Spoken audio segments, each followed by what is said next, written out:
suis très content de vous revoir ici pour un meet-up Montpellier JS. C'est la deuxième fois que je donne un talk à l'IFITEC, donc ça me fait très plaisir.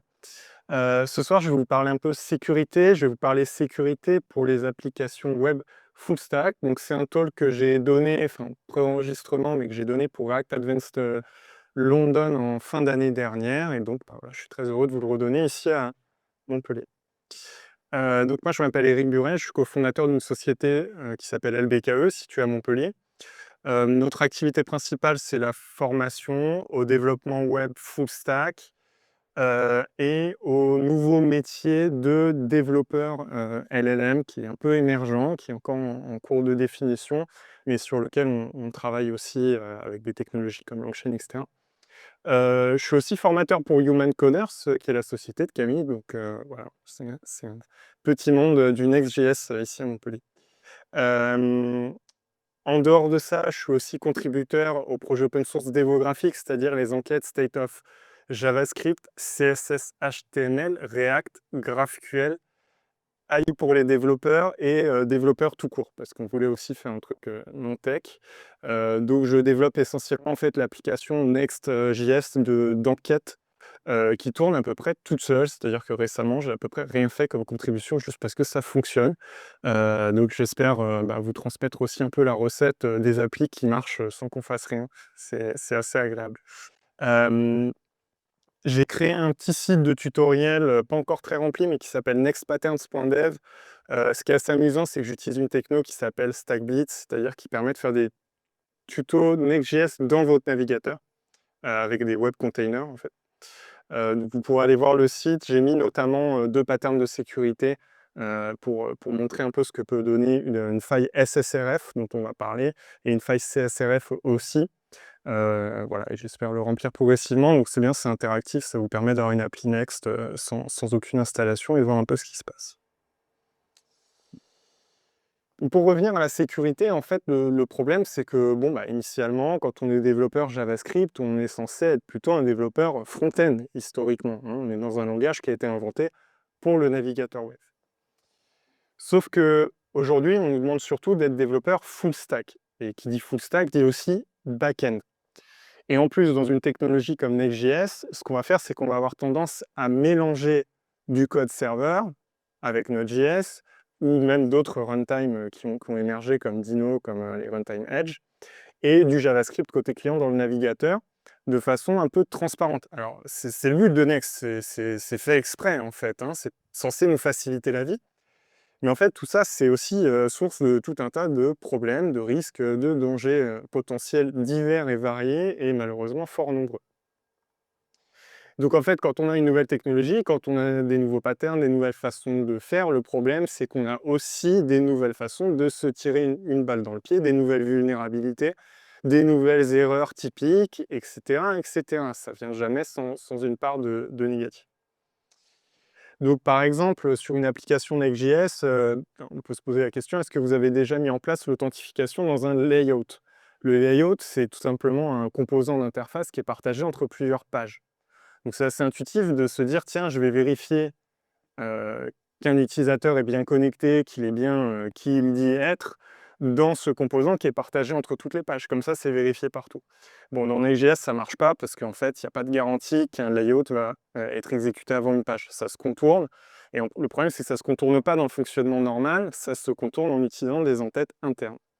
Et en parlant d'entêtes internes, bingo, le middleware, c'est un autre élément de Next.js, c'est un petit serveur en amont de l'application qui fait des traitements. C'est là, par exemple, où on met les redirections, mais aussi les protections contre les bots, le rate limiting pour empêcher qu'on attaque, par exemple, l'application vraiment de façon massive.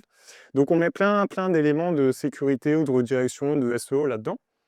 Et le problème, c'est évidemment qu'il y avait un moyen de le contourner en utilisant une entête interne. Donc, ça constitue une vulnérabilité assez critique récemment, à condition que votre application Next soit codée d'une certaine façon, et on va voir comment éviter d'en arriver là, comment devenir un peu invulnérable à ce type de vulnérabilité. Pour ça, on va demander un peu d'aide, on va demander l'aide de l'OWASP. L'OWASP, c'est une fondation, voilà, c'est non commerciale, Je ne sais pas exactement de qui elle est constituée, mais a priori de gros acteurs, d'acteurs industriels aussi, et de beaucoup de gens. Mais en tout cas, voilà, c'est pas un service commercial, c'est quelque chose d'ouvert et son objectif, c'est de faire en sorte que nos logiciels soient sécurisés.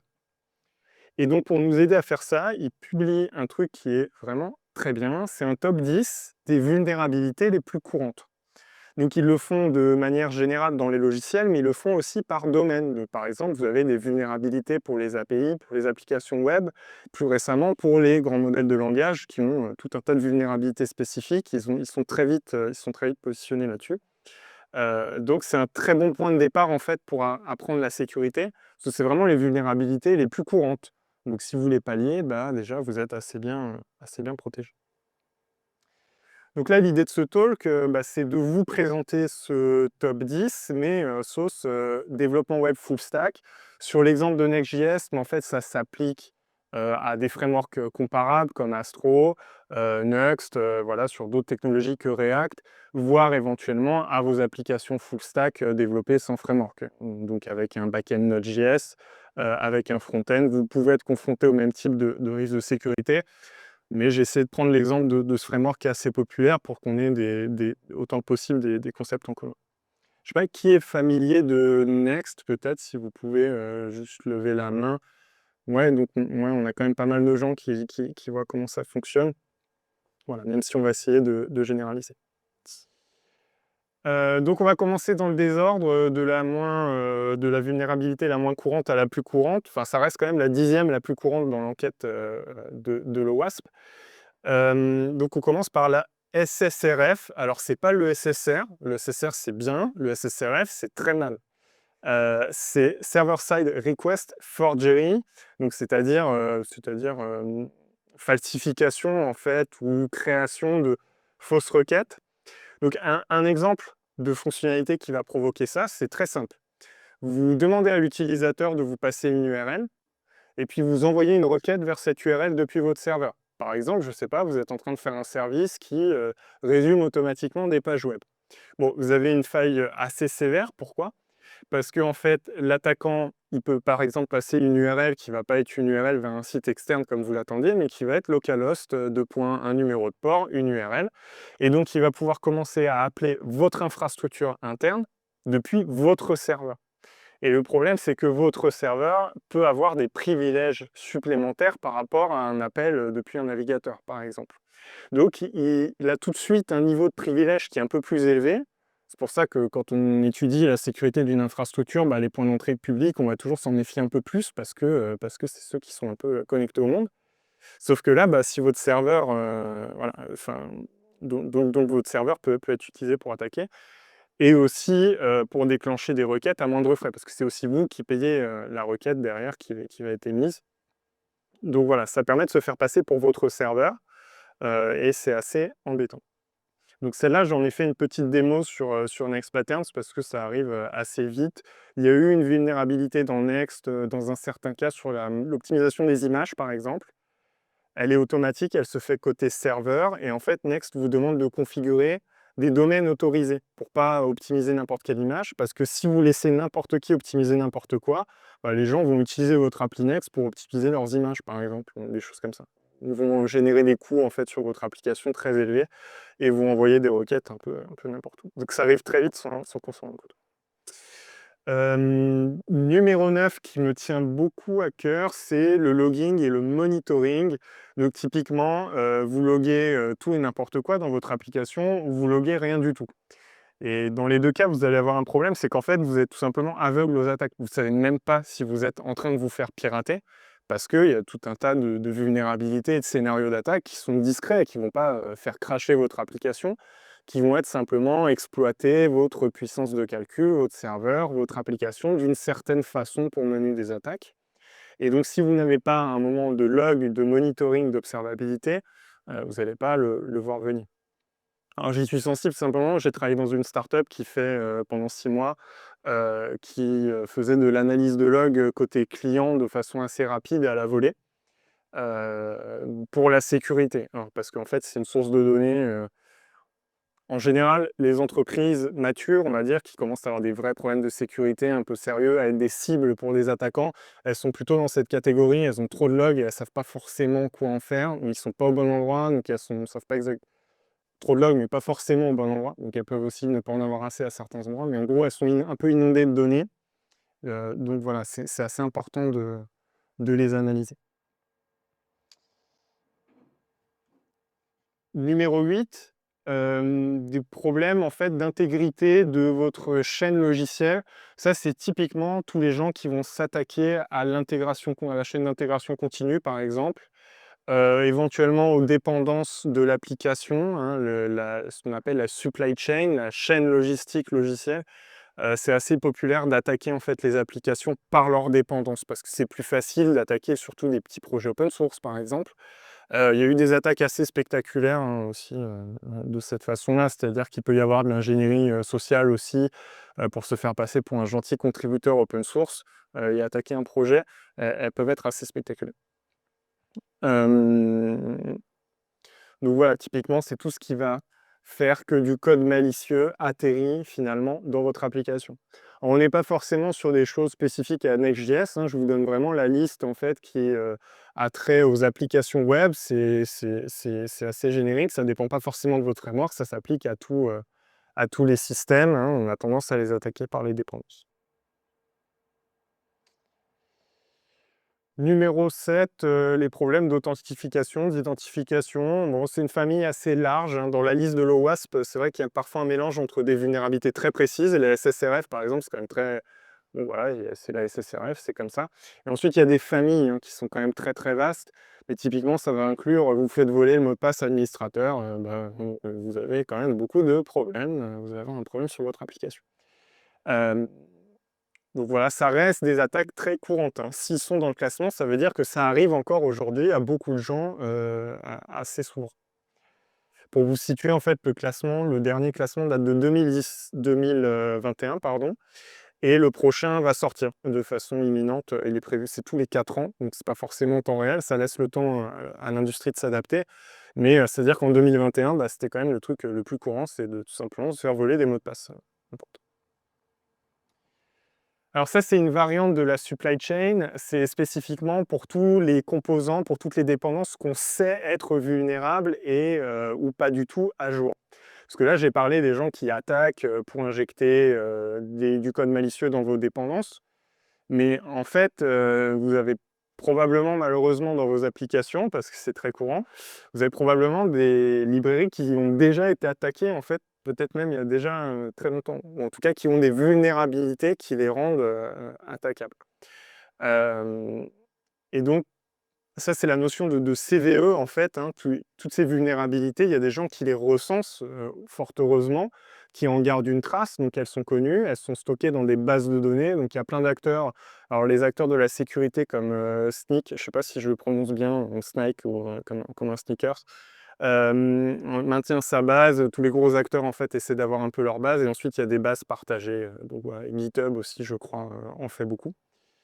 Donc en fait, c'est des bases de données de toutes les vulnérabilités connues, de toutes les dépendances. Et donc quand Dependabot vous envoie des tas de mails en vous disant «Oh là là, il y a plein de trucs qui sont périmés», c'est parce que lui, en fait, il va chercher dans ses bases de données de vulnérabilité et il va vous dire «Vous avez une version, on sait qu'elle est sensible à telle et telle faille». Alors la difficulté, c'est que c'est pas très précis, parce que souvent, en fait, c'est théorique, les failles. Et il y a beaucoup de failles qui ne peuvent pas être mises en pratique, mais on pourra en reparler un petit peu à la fin. Mais en tout cas, voilà, c'est important de rester à jour. Quand une vulnérabilité a été découverte, de passer à la version suivante. Voilà, donc le type d'attaque, hein, c'est tout simplement que l'attaqueur, lui aussi, et l'attaquant, il a lui aussi accès à ces bases de données. Donc il peut voir votre l'application, il va essayer de voir les dépendances et il va dire «Ah je sais qu'elle est sensible à ça, ça, ça». Et il suffit que je lance mon attaque tranquillement. Voilà, alors un petit récap, on a fait les 5 premiers.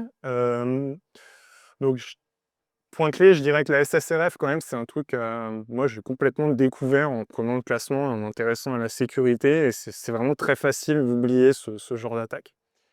Le deuxième point clé, c'est l'observabilité quand même. Observer son application, regarder son comportement, ne pas la laisser forcément tourner dans le vide, sans savoir ce qui se passe. C'est super important de regarder les taux d'erreur, d'avoir Vous observez des anomalies dans les coûts, dans les performances, ça peut être le signe d'une attaque. Et mettre des logs sur les transactions clés, peut-être vérifier l'authentification, l'inscription par exemple, pour voir si vous n'avez pas d'anomalie. Le tout en faisant attention de ne pas faire fuiter des données personnelles dans les logs, parce que c'est aussi encore un type de vulnérabilité. Mais voilà, dire par exemple le nombre de gens qui sont inscrits, savoir quand quelqu'un s'est inscrit sur votre site ou s'est connecté, c'est assez important quand même pour voir des patterns problématiques. Voilà, et puis peut-être un petit cas d'usage pour les middleware de Next, pour revenir à Next.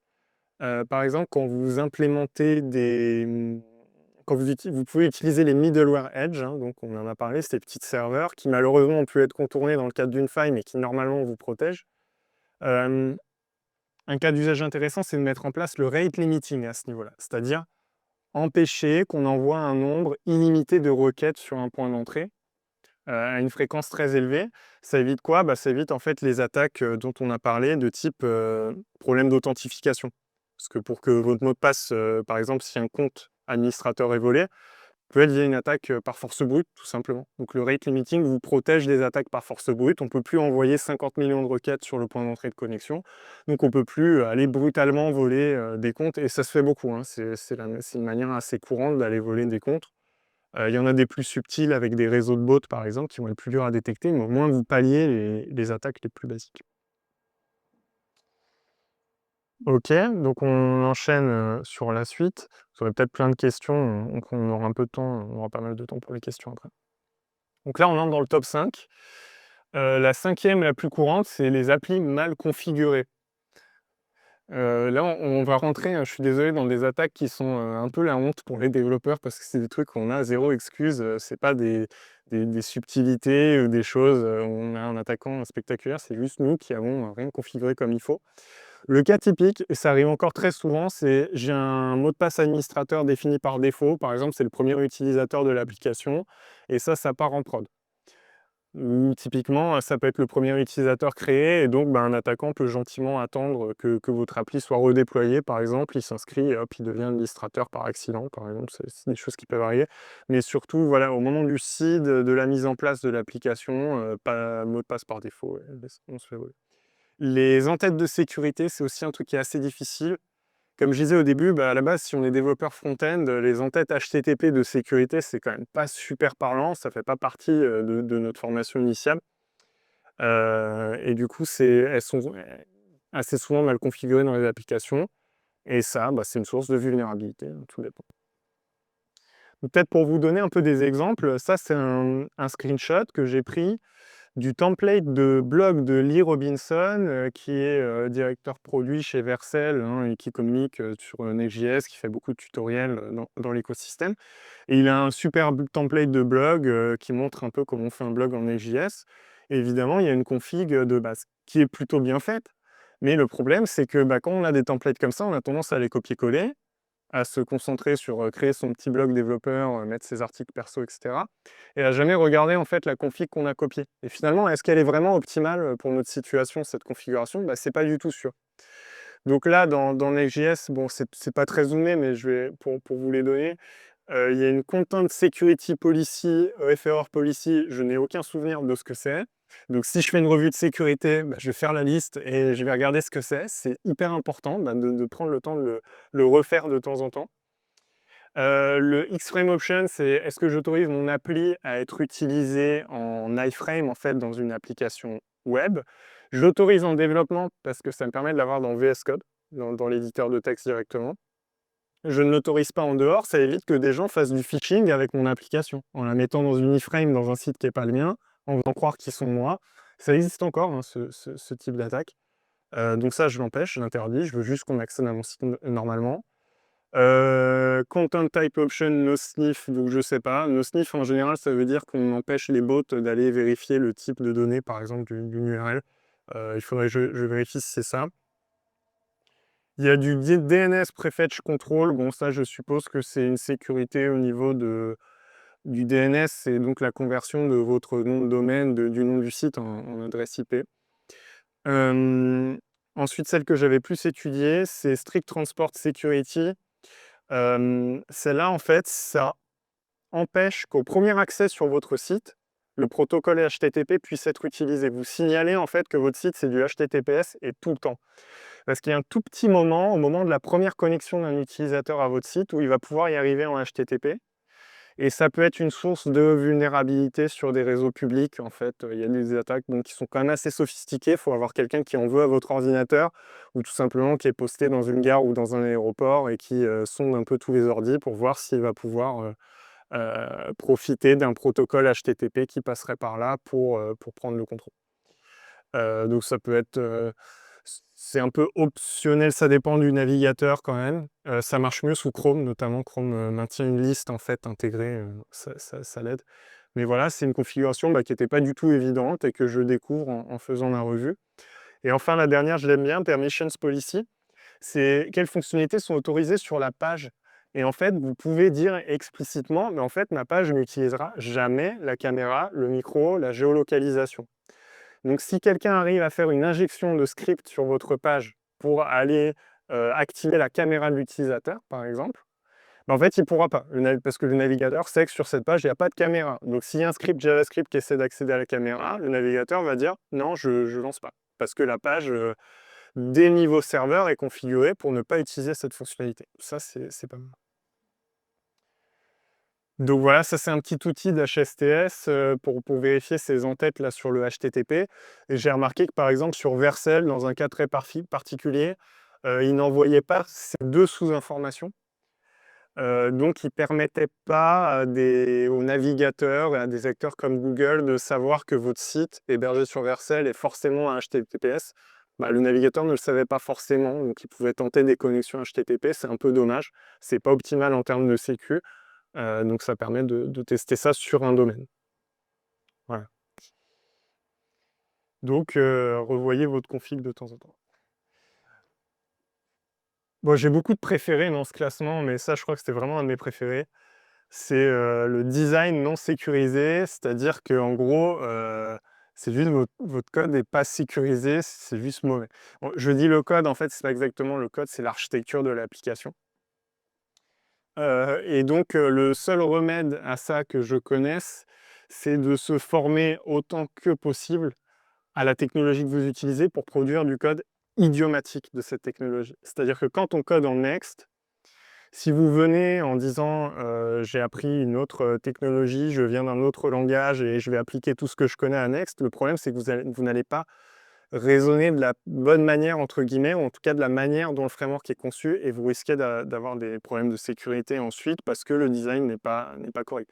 Les layouts sont très particuliers dans Next.js, et c'est pas la même définition dans des frameworks même très proches comme Astro, c'est pas la même notion de layout, c'est pas la même notion de layout que dans React, donc c'est un truc, tout le monde se fait avoir, quoi, hein. Cette faille sur l'accès au layout, on l'a signalé, moi je l'ai trouvé en commentaire en discutant avec un type sur Reddit et on a fait remonter depuis ça parce que personne ne pensait au layout de la façon dont Next l'avait conçu. Plus spécifiquement, pour progresser sur ce point, il y a des ressources. On peut commencer tout simplement par les ressources officielles. Par exemple, il y a eu un article «Comment penser à la sécurité dans Next.js» de Sébastien Marbage. Alors, il paraît que ça ne se prononce pas du tout comme ça. Mais en tout cas, c'est on va dire, la personne qui est experte de la sécu chez Next.js. Et donc, il donne des façons de penser son application Next, notamment, un premier conseil, c'est séparer la couche d'accès aux données. C'est-à-dire que plutôt que si vous vous connectez à une base de données ou à une appli tierce dans votre application, plutôt que de le faire depuis n'importe quel composant React, c'est de vous coder une petite couche de code réutilisable et d'appeler systématiquement cette couche de code. Ça vous permet de centraliser en fait un peu l'accès aux données à un seul endroit, et donc ça facilite après les audits de sécurité et de vérifier que tout va bien. Voilà, valider les entrées utilisateurs systématiquement. C'est pas forcément facile de reconnaître ce qu'est une entrée utilisateur dans Next.js. Par exemple, les paramètres d'URL sont des entrées utilisateurs, parce qu'on peut changer l'URL, il faut s'en méfier. J'ai toujours des gens, le premier paramètre souvent c'est le langage, et quand je log le langage, j'ai toujours des gens qui font des attaques par injection de chemin. C'est-à-dire qu'au lieu de mettre français ou anglais, ils mettent slash etc, slash passwords pour essayer de voir si en fait ils peuvent revenir en arrière et accéder aux fichiers sensibles du serveur Linux, quoi. Donc faut se méfier de tout ça. Et puis, bah, lire les ressources officielles. Là, je fais un peu mon prof, on est à l'Epitech, je suis formateur, donc je suis désolé. Ils lisaient la doc, suivaient des formations. Numéro 3, c'est l'injection. L'injection, c'est l'attaque qui sera populaire pour toujours. On s'en débarrassera jamais, elle restera toujours dans le top 3, elle est indétrônable. Typiquement, vous laissez les utilisateurs poster des images, c'est assez innocent, sauf que les utilisateurs, ils sont pas très gentils, au lieu d'envoyer l'URL d'une image, ils envoient un script JavaScript qui collecte les cookies. Bon ça, alors celle-là, c'est un peu l'archétype de l'injection.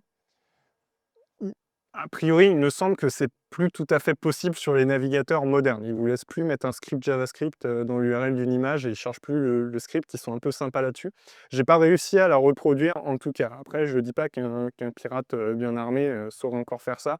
Il me semble que ça concerne plutôt les anciens navigateurs. Mais les images peuvent quand même être utilisées pour d'autres types d'attaques. Donc j'ai fait une démo plutôt d'un mix entre une injection et une SSRF. Donc tout simplement, j'ai un forum. Je laisse les utilisateurs poster des URL d'images. C'est un forum ouvert, hein, donc c'est les gens qui...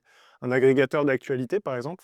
Je laisse poster des URL, sauf qu'à la place de l'URL de l'image, on ne le voit pas tout en bas, mais son image, elle s'appelle /API /transfert de l'argent à compte de l'attaquant.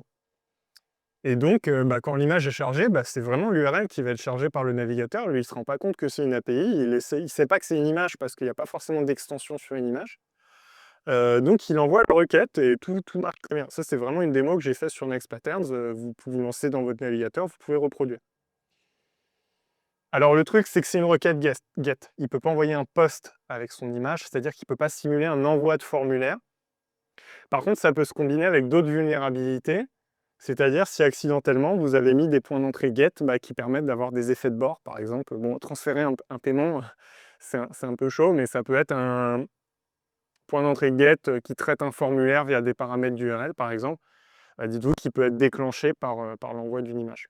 Donc, de toute façon, tout ce qui est forum, tout ce qui est affichage de contenu utilisateur à d'autres utilisateurs sont vraiment des cibles pour les pirates parce que ça démultiplie l'effet de leurs attaques. C'est-à-dire que là, à chaque fois, imaginons que ce soit la front page d'Hacker News, par exemple, vous allez avoir des milliers de gens qui vont afficher cette image et vous avez un risque que l'attaque fonctionne. Donc les pirates vont toujours chercher des effets d'échelle comme ça sur ce type de données. Et les injections sont de cette nature-là. C'est pour ça aussi qu'elles restent, je pense, assez populaires, assez usuelles dans les applications, mais assez populaires auprès des pirates. Elles sont quand même très puissantes. Top 2, c'est les erreurs cryptographiques.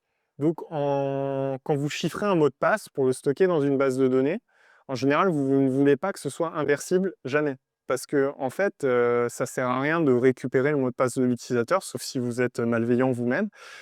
Tout ce que vous voulez faire quand quelqu'un se connecte, c'est vérifier que le mot de passe qu'il a entré est le même que vous avez en base. Vous n'avez pas besoin de le déchiffrer pour ça. Ce que vous faites plutôt, c'est que vous chiffrez ce qui vient d'entrer et vous le comparez avec la version chiffrée que vous avez en base. Vous le comparez avec des versions cryptées. Donc du coup, il ne faut jamais que ce soit inversible, un mot de passe. Le problème, c'est que les algorithmes, ils ne s'appellent pas version inversible ou pas inversible. Ils s'appellent algorithme de hachage SHA-512 machin. Bref, si vous n'êtes pas dans le domaine, honnêtement, moi je suis développeur full stack, mais la crypto, ça ne m'intéresse pas. Je ne connais pas par cœur les algos, je ne sais pas lequel vous dire, et en algo de hachage ou quoi, ça échoue à m'intéresser. Mais donc, au moment où je le mets en place, il faut quand même que je me bouge un peu pour vérifier que tout est bon, pour que les mots de passe ne puissent pas être déchiffrés, même si ma base de données fuite, même si ma clé de chiffrage fuite, ça va être beaucoup plus difficile si j'utilise un algorithme non réversible. Je donne un exemple sur les enquêtes State of JavaScript, même un peu plus poussées. Nous, ce qu'on fait, c'est qu'on encode les emails en plus des mots de passe, parce qu'en fait, on n'a pas besoin de connaître les emails des utilisateurs pour les connecter. On fait de l'authentification par mail sans mot de passe.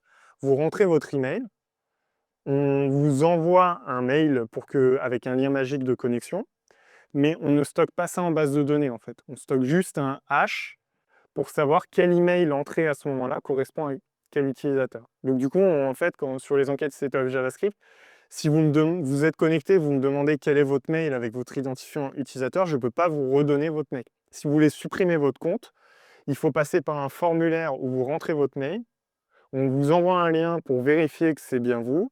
vous soyez connecté et là, vous pouvez supprimer le compte. Je ne peux pas vous identifier à partir d'un mail. Donc, je ne peux pas savoir qui a répondu quoi. Voilà. C'est pas incassable, mais c'est juste, même si la base de données fuite, même si la clé fuite, ça va être super long parce qu'il faut casser en fait chaque hash. Et donc, ça demande de réessayer, par exemple, tout le dictionnaire d'emails possible pour chaque clé. Et il faut recommencer. C'est une opération qui est coûteuse, qui est faite pour être un peu difficile. Donc, on se sent mieux parce que du coup, on n'a pas la RGPD à gérer parce qu'on ne stocke pas de données personnelles de façon non anonymisée ou inversible. Voilà, et la numéro 1, bah, c'est encore une famille qui n'est pas hyper parlante, mais en gros, c'est des problèmes dans l'accès, problèmes de connexion, de rôle, de droit, de sécurité. Et donc, vous vous retrouvez avec des gens qui accèdent aux comptes d'autres personnes, et j'ai pas besoin de vous dire en quoi c'est pas terrible. Donc voilà, là, c'est une famille assez vaste. Donc là, je reviens un peu avec mon exemple du layout pour l'illustrer. Par exemple, si dans Next.js, pour vous le décrire, peut-être c'est un peu petit, mais j'ai un layout où j'appelle une fonction et je vérifie que l'utilisateur, c'est quelqu'un qui est abonné, qui a payé son accès. Et ensuite, je vais lui donner accès à mon super blog où mes articles sont tellement bien que je dois les rendre payants. Site de presse, par exemple, site média, etc. S'il n'a pas payé, je le redirige. Sinon, j'affiche le contenu. Donc c'est tentant de le faire au niveau du layout parce que c'est le menu qui est sur toutes les pages. Donc on se dit que du coup ça va sécuriser toutes les pages. Sauf que pas du tout, parce qu'en fait si j'ouvre mon Insomnia ou Postman ou outil préféré pour envoyer des requêtes et que j'ajoute une entête RSC1, donc c'est pour React Server Components, c'est un truc interne à Node.js.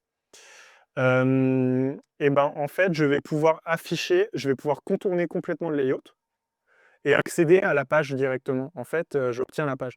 Ça sert à Next.js à gérer la navigation, tout simplement. Quand vous naviguez d'une page à l'autre, au lieu de recharger le layout, il envoie une requête de ce type-là, avec cette en-tête, et il récupère juste la page, et il change le contenu de la page.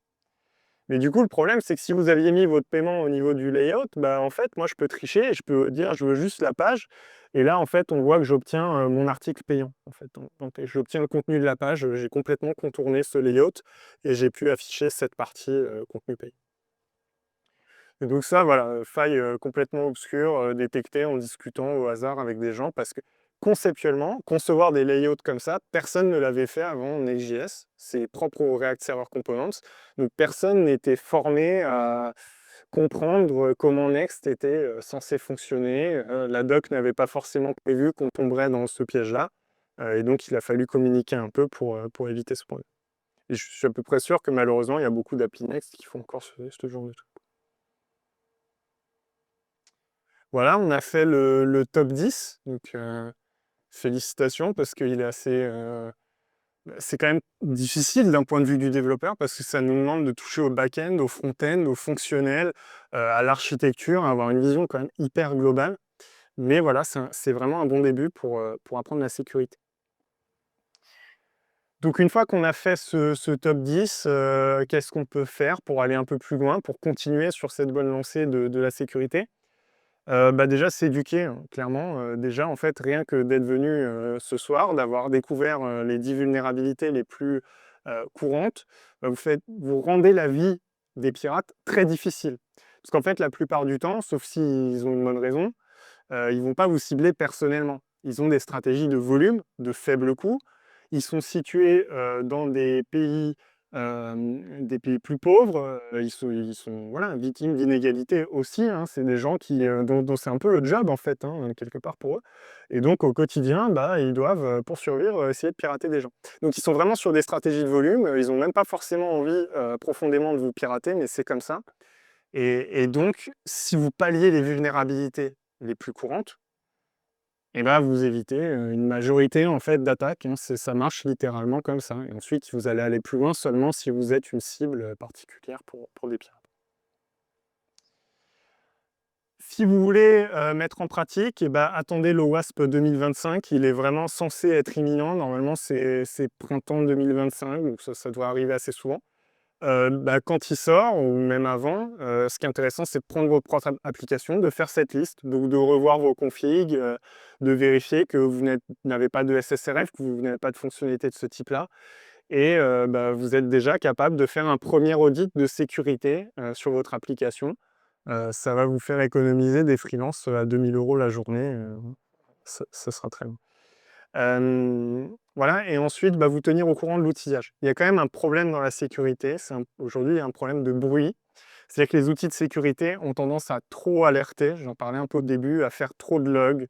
Dependabot vous envoie les 30 000 dépendances qui ne sont pas à jour dans votre application et pourtant vous ne vous faites jamais pirater. Parce qu'en fait, c'est théorique. Souvent, une vulnérabilité n'affecte qu'une fonction, par exemple d'une librairie que vous utilisez peut-être même pas. Donc, les acteurs de la sécurité en sont conscients et ils travaillent quasiment tous pour essayer d'avoir des outils plus précis. Ils sont vraiment obsédés aujourd'hui par la précision. Ils sont capables de détecter un peu tout, mais ils ne sont pas encore assez précis et ils font tous un travail énorme pour être plus efficaces.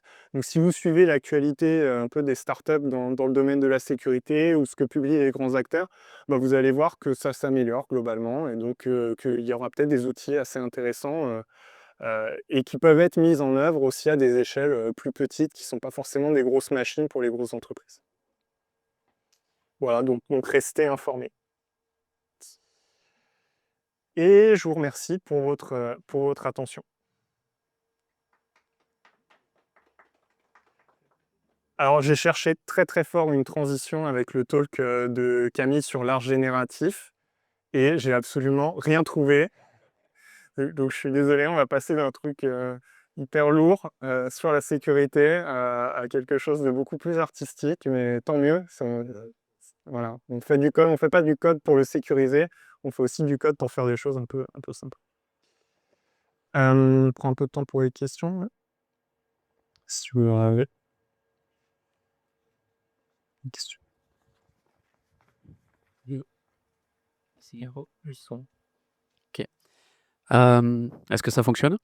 Je OK. t'entends de loin. OK. Ma question, c'est par rapport à la liste de l'OWAP, si je prononce bien, je suis désolé si je prononce mal. Mais est-ce qu'ils apportent également des solutions, avec cette liste sur lesquelles on peut s'appuyer? Ils apportent déjà énormément de documentation sur chaque vulnérabilité. J'ai vraiment fait que les grandes lignes, mais en fait, sur chacune, ils expliquent, ils donnent des exemples, beaucoup d'exemples. En termes d'outillage, je ne les connais pas forcément très bien, parce que c'est il y a une grosse partie éducative. Je pense il me semble qu'ils financent potentiellement des outils open source, par exemple, ou des choses comme ça, que c'est plutôt l'optique. Pour l'instant, la partie que je connais, c'est la documentation, et par contre, là, il y en a beaucoup. On peut aller très loin, on peut vraiment avoir des bases solides en sécurité, juste en lisant cette liste et en allant se lire tout en entier, c'est déjà énorme. OK, merci.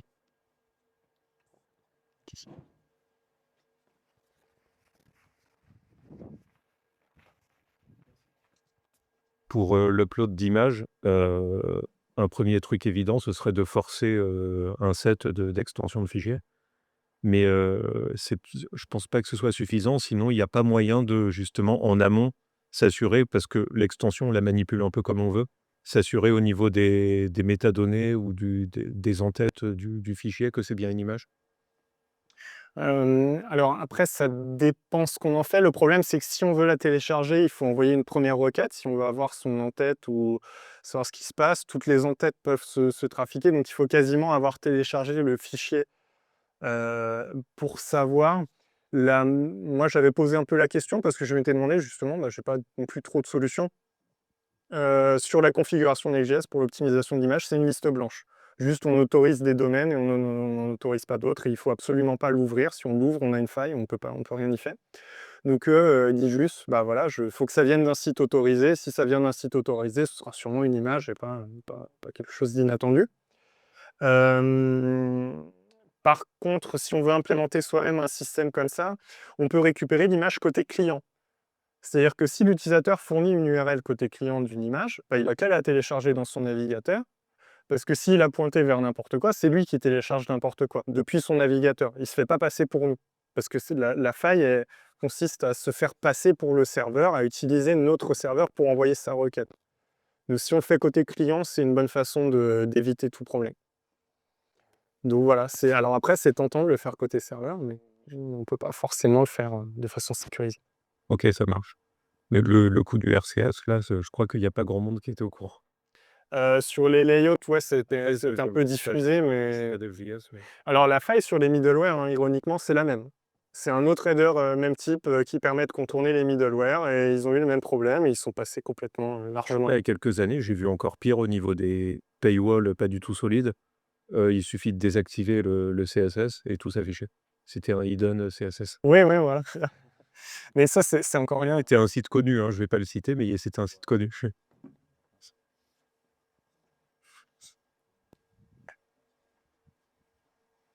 qu'il y a d'autres questions? Vous êtes sûr? Bon. Bah, merci Eric. Si vous vous faites pirater, faites attention, hein. Mais ils vendent des formations si vous faites pirater, a priori c'est une bonne idée. Merci. Merci Eric.